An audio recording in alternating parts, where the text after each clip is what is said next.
Good morning, Bitcoin. Today is Tuesday, July 18, 2017.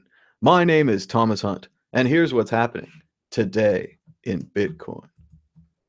BIP91 adoption is at 63% and climbing. As the mainstream media says, Bitcoin jumps after first solution to major ideological divide.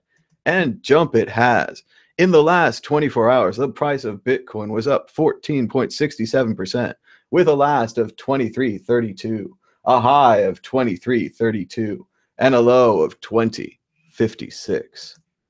Remember, the key differences for BIP91 is that the miners signal with BIP1 instead of BIP4, allowing Segwit activation at 80% rather than 95%, and with a shorter activation period, allowing Segwit to become fully active on the network before August 1st, thus avoiding BIP148. The user-activated soft fork. According to a flowchart provided by CoinDesk, Bitcoin is about to pass two of its three major hurdles to scaling.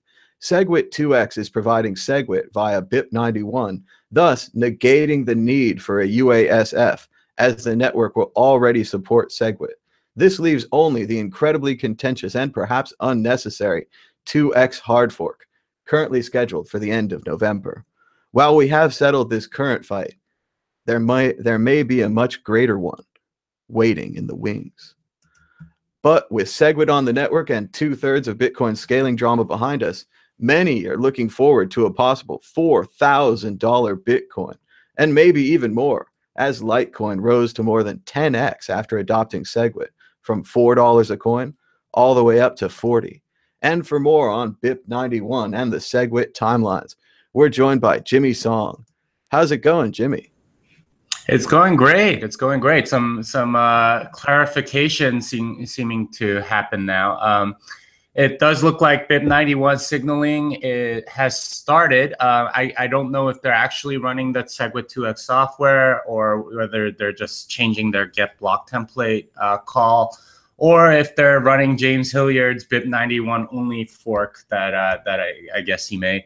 I have no idea, but it does look like BIP91 is going to lock in. My predictive tweet yesterday was that the next 336 block window looks like it will get over 80%, and at that point we'll get BIP91 lock in, and then BIP91 activation 336 blocks later, and that. The scenario in the article that I wrote, that I released today, is the optimistic timeline. If you can scroll down to that, Thomas, it's there, and that looks like everything will happen in time for an August 23rd Segwit activation. Keep going down, and there's a timeline that I put there. Yeah, so yeah, there you go. You can follow these. There are specific block numbers that you can take a look at as well.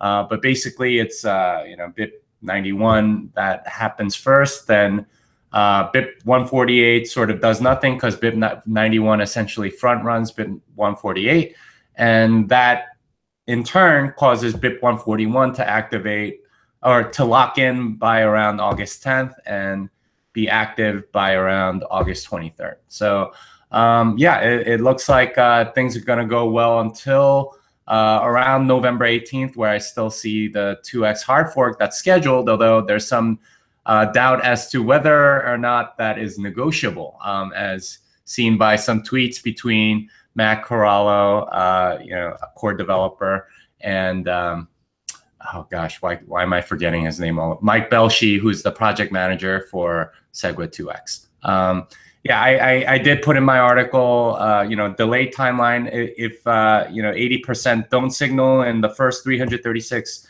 or even the second or the third 336 block period, it doesn't really matter. The timelines for the actual BIP141 activation don't change very much.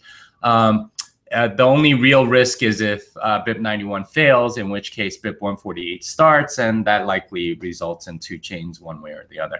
So take a look at my article today, and you can ask me questions if you want on Twitter. Good stuff. Thanks, Jimmy. Oops, echo. And we're also joined by Tone Vase with a check of the current market conditions. How's it going, Tone? Oh, going great. Hey, thanks for that update, Jimmy. I gotta check out that conversation of whether what is or isn't negotiable or not. So a couple of things I'm hearing is Peter Todd is a little concerned that he doesn't like the 80%. He really wants to see it at higher than 80% or wait for longer confirmations in this mess. I've seen him mention that, and also. It does make a difference as to what people are signaling, whether they're signaling BIP1 or BIP4. A little bit of a confusion. Me personally, the markets will be more and more optimistic. The more people are signaling and running BIP91 without the Segwit 2x shell. This has been my question for a month. I've never got a sufficient answer for that question because I think that Segwit 2x is incompetent, but BIP91 is okay. So as long as there is a way to enforce BIP91 without the Segwit, without any of the Segwit 2x programming around it, the markets will get very, very bullish and the price will continue to go up. Here is my tweet from yesterday, and it follows a prior set of tweets where, strictly based on technical analysis, I was looking for a complete rebound in the price of Bitcoin from around 1950 to 2300 on the daily chart. The weekly chart remained bearish for now. So let's take a look at the live view, considering that we've already met my short-term bounce target. Here's the weekly chart. On the weekly chart, we are having an amazing start to the week. And what I'm looking for, the weekly is still in a bearish defensive position. But if by Sunday night we close above 2,500, above 2,502 to be exact, by the end of the week on Sunday, the weekly chart gets out of its bearish territory and it now becomes neutral.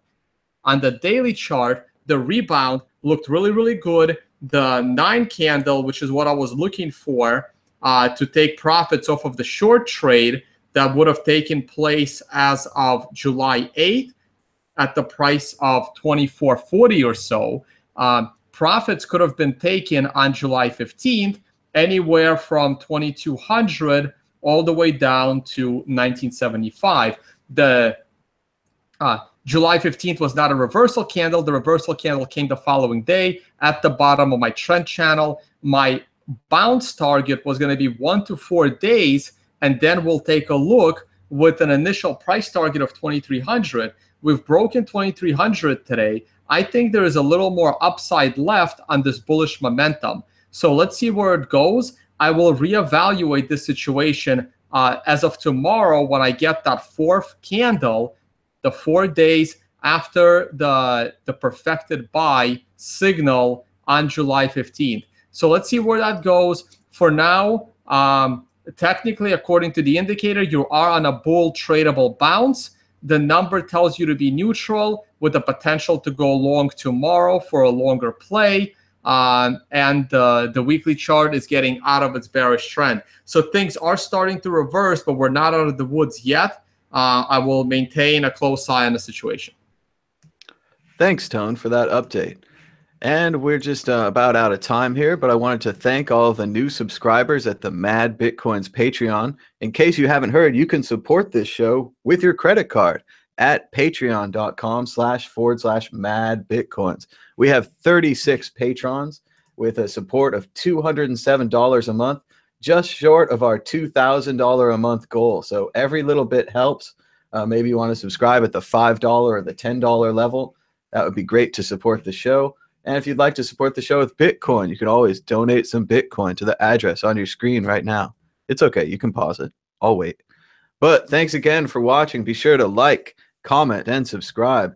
We have some more shows coming up on the World Crypto Network. Hopefully later today, we'll be talking with Jimmy Song on more detail about the Bitcoin scaling drama at 7 o'clock on the West Coast.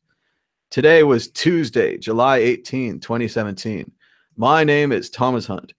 Thanks for watching. And that's what happened today in Bitcoin. Don't let them say your hair's too long, because I don't care. With you, I can't go wrong. Then put your little hand in mine. There ain't no hill or mountain we can't climb.